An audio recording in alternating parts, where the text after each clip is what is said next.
The Saptasagaras described in ancient Hindu scriptures have now been found. Yes, you heard it right. The 7 seas mentioned in Hindu Puranas, such as Kshira Sagara, i.e. the sea of milk, Surā Sagara, i.e. the sea of wine, Kshira Sagara, i.e. the sea of sugarcane juice, Devas Sagara, i.e. the sea of curd, Saptasagaras, i.e. the sea of ghee. All these seas have been found by us in today's time, and the most surprising thing is that these oceans, which were described by our sages thousands of years ago, exist in the modern world with the same characteristics, but as important as the characteristics of these seas are, such as the sea of curd, the sea of milk, the sea of wine, are, in today's time, much more important than this. You will be really shocked to know that their location in Google Maps and in reality, those seas still exist today, because if the Saptasagaras written in the Puranas actually exist, then we should also know where they are located on the modern map, and this is the information that historians kept hidden from you. Even when their clear description has been given in Hindu scriptures like Puranas and Mahabharata, even then historians rejected it by calling it a mere myth, because if this belief is not true, then it is not true. If it was assumed that the Indian sages had knowledge of the oceans thousands of years ago, then what would this prove? This would prove that the knowledge of the Indian Hindu sages was far ahead of the rest of the world, and Indian Hindu culture was dominating the world, and this is the thing that Western historians and some agenda-pushing groups within India did not want to accept. They called it a myth, they called it a story, and never took it seriously. But now, when the existence of these Saptasagaras is being confirmed by modern science, even then these historians are silent music. So now the question is to you, was this just a coincidence? Was all this just an imagination, or is this the biggest hidden truth of history? But the question is also, how did our sages obtain this information? Did our ancestors have such a vision that was ahead of modern science? Because think about it, thousands of years ago, when there were no satellites and no scientific instruments, then our sages identified different types of oceans just by their natural observation power. In this video we will tell you about the exact location of the Saptasagaras, their scientific evidence, and there we will expose the lies which the historians kept hidden from us. So watch the video till the end, because what we are going to tell you can completely change your thinking. So friends, the first question that comes to mind is, how can an ocean be full of milk, wine, curd, or ghee? Are all these just imaginations? Were our sages so innocent that they did not even know that the water of the ocean is salty? But friends, perhaps the mistake is in our thinking, because the intelligence and knowledge of those sages was of high order, but the fault lies in the limitation of our modern understanding and bankruptcy of intelligence. Our sages used to name the oceans on the basis of their physical appearance, texture, and properties, such as Kshira Sagara, which is whose water is white and bright like milk, Devas Sagara, which is thick and solid when frozen, Surā Sagara, which is smooth and creamy like ghee, Lavana Sagara, which is full of salt like today's salty water. Now the question arises that if Kshira Sagara really existed, then where is it on today's map? It is mentioned in the Bhishma Parva of Mahabharata. It is said that Kshira Parada Shak Shak Dweep Prakirti means the island which is surrounded by Kshira Sagara, i.e. the sea of milk, and where Shak, i.e. plants, are found in abundance. The same island is famous as Shak Dweep. So friends, Shak means today's Africa continent, on one side of which is Atlantic Ocean and on the other side is Indian Ocean and Arabian Sea. We have made some videos about this island, you can see them. Now you will say, hey brother, the water of these oceans is salty and blue, it does not appear milky, are you fooling us? So let's meet modern science. A very special and mysterious phenomenon has been seen in the Atlantic and Indian Ocean, which is called Milky Seas phenomenon or Milky Sea. So what is this Milky Seas phenomenon? A large part of the sea sometimes glows milky white in the darkness of night for 1 lakh square kilometers, so much glow that it is visible even from the satellite. This glow is due to bioluminescent bacteria, and this glow can remain continuously for 40 days. Yes, in science, this phenomenon is called the Milky Sea phenomenon, and it is nothing new. In the 17th century, in the year 1600, Captain William Keeling mentioned this milk-like sea in his ship's journal. The place was near Cape Gardaghwai, East Africa. In the year 77, Captain Nwant read a scientific article on this for the first time in the Royal Society and said that perhaps the sea is looking like milk due to some animal species, i.e. microscopic organisms. In the year 1800, sailors living on the seashore called it melk. In Dutch language, it means Milky Sea. In the year 1985, for the first time scientists in a research identified bioluminescent bacteria in direct contact between the Milky and Milky Sea. That is, a bacteria was said to be the real reason for the glow of the sea. In the 21st century, in the year 2005, for the first time scientists took photographic evidence of this from the satellite, and in the year 2019, scientists saw that a Milky Sea was spread over 1,000 square kilometers and kept glowing like milk for 40 days continuously. This is not a small thing. No friends, this glow is so much that it can be seen from space also. Now think friends, science understood for the first time in 1985 that there are bioluminescent bacteria in the sea due to which the sea appears milky or white. In 2005, its photo was taken from the satellite, and in 2019, they were able to say that this phenomenon can last up to 40 days.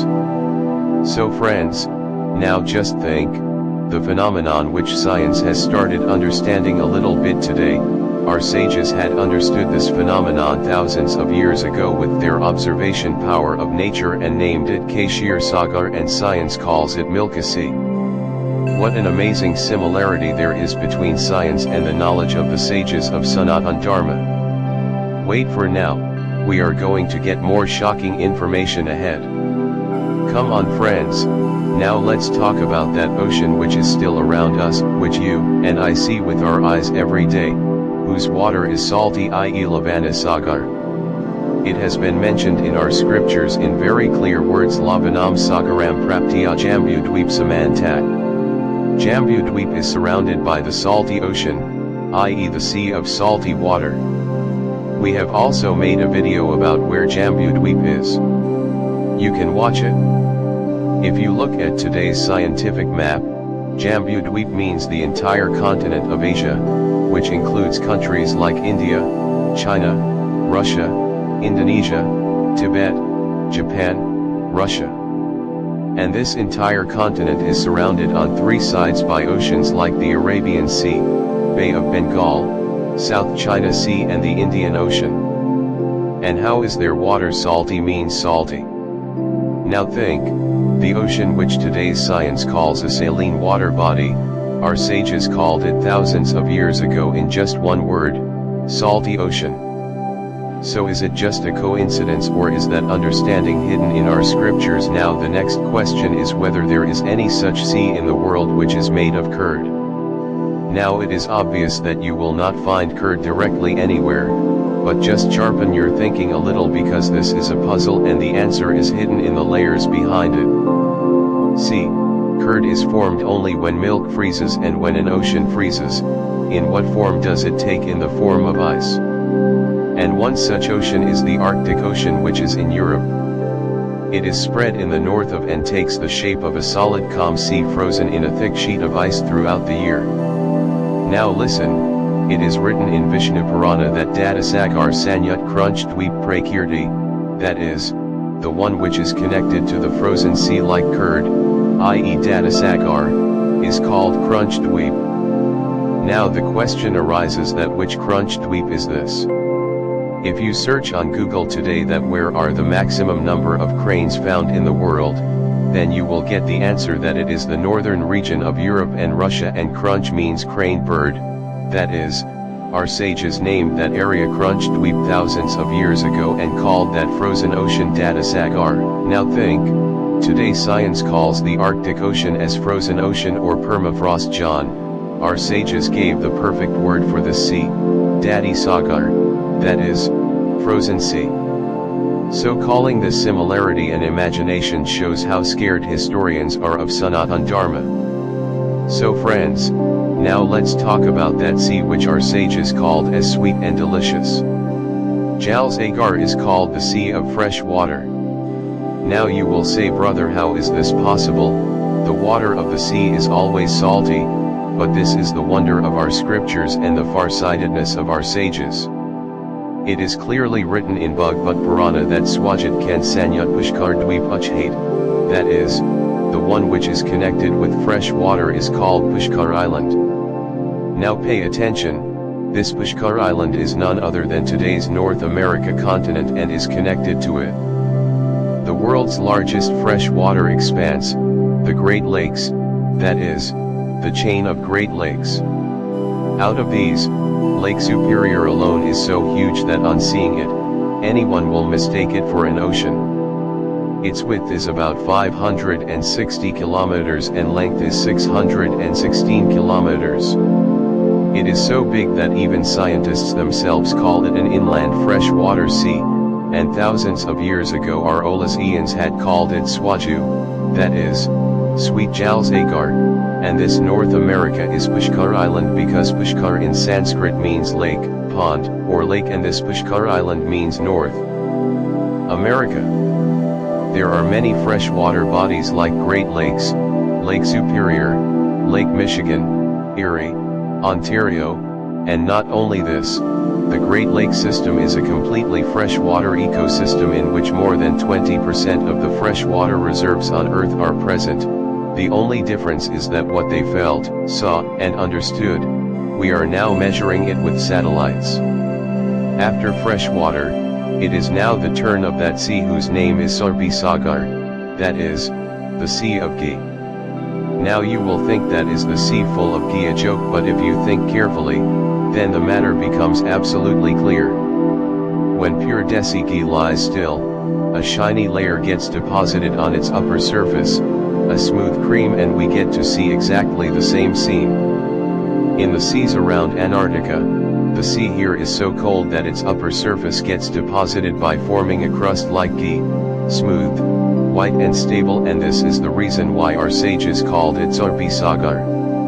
It is written in Bhagavad Purana that Sarpamayam Sarproktam Kshidwipam Samanta, that is, the sea which is full of water like ghee, it is spread around Kushdwip.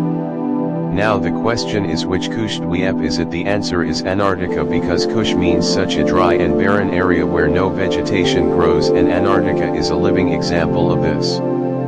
Covered with snow throughout the year, almost impossible for life, and zero in the name of plants. In today's scientific language, it is called cold desert, and this is what our sages had told thousands of years ago by calling it Kushdwip. Now let's talk about Surā Sagara, that is, the sea with water like sugarcane juice. Now, on hearing the name, you will feel that this is about sweet water, like an ocean filled with juice, but the real thing is not about its taste but its color. Surā Sagara means such a sea whose color is like sugarcane juice, that is, light green and a little muddy. It is written in Vishnu Purana that Kshira Sagara Plakshadwipam Samavrano, that is, the sea which is filled with water like sugarcane juice surrounds Plaksha Island from all sides. Now the question is, Plaksha Island, which one is it? Then the answer is Australia continent. Why? Because Plaksha means fig tree in Sanskrit, and such trees are found in abundance in Australia continent. Now if we talk about the seas around Australia, then according to scientists, many times the sea here appears light green in color, just like sugarcane juice. In 2019 there was heavy rain in Queensland, Australia. When the flood water mixed in the sea, it had plenty of nutrients. Due to these nutrients, the number of algae, i.e., phytoplankton, increased in the sea, due to which the color of the sea became green, and all this was also clearly seen in satellite images. And not only this, The sea area around Australia often turns water green due to sediment influx, biological activity, and river discharge, that is, the thing that scientists are able to understand from satellite data today. The same thing was written by our sages in their texts thousands of years ago, that the sea looks like sugarcane juice, and hence it was called Kshira Sagara. Now the next sea which our sages have talked about is Surā Sagara. Some people start thinking on hearing the name, brother, if we really find such a sea of wine, then why buy a bottle? But wait, here the matter is not of intoxication but of its color and effect. It is written in Garuda Purana that Surā Sagara Sanyukta Shal Amal Dvipachchade, that is, the Surā Sagara that is surrounded by wine-like water is Shal Amal Island, and if we look at today's geography, then this Shal Amal Island is none other than the continent of South America. Now let's come to the real deal. The phenomenon that occurs in the sea water in this area is red tide bloom, and don't go by the name. It is not a rain of flowers, it is a serious biological phenomenon where some special types of algae spread so much in the sea that if you look carefully, that red color, that thickness, and that fluidity, sometimes the sea water looks exactly like red wine or wine. That means the sea looks like wine, and its air is also intoxicating, toxic. During red tide, the sea water is not only different in appearance, but it contains such elements which are harmful for humans and animals, that is, its effect is also like wine, intoxication, toxic effect, and impact on health. What our sages called Surā Sagara was not an imagination but a marine reality which today's science has named red diet. And now let us talk about Shal Amal Island, shamal, or silk cotton tree, which is called silk floss tree in English, and this tree is found in South America, especially in countries like Brazil, Peru, Argentina. So just think, the vegetation is the same, the color of the sea is the same, the effect is also the same. Then why should not the name be the same? Hence South America is Shamal Island, and the sea spread around it is Surā Sagara. So the question is not whether there was science in the words of the sages or not. The question is whether we are capable of understanding them or not. Share the video and subscribe, because here we do not bring stories but the truth of our